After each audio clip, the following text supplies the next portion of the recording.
隣の県でも離れてるところだったらね、かなり違うよね。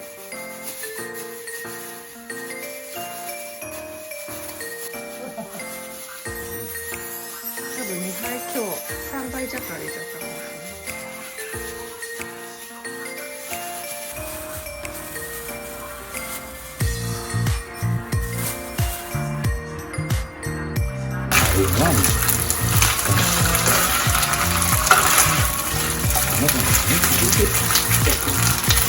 よくわかんないですよ逆に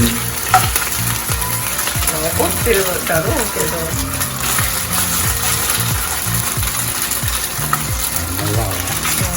そういう意味ではちょっとみたいな、次にあんまり落ち度がないとか言うんだったらだんだん何やったってんのみたいな、損しちゃってんだみたいな言うけど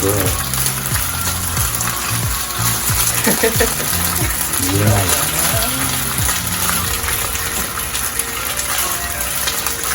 言えない。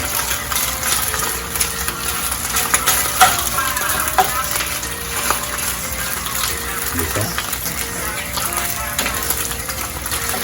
言ったかな。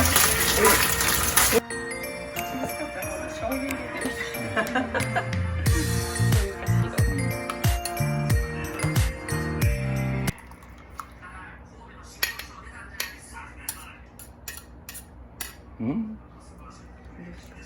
なかなかうまく押されない。こちらもはい。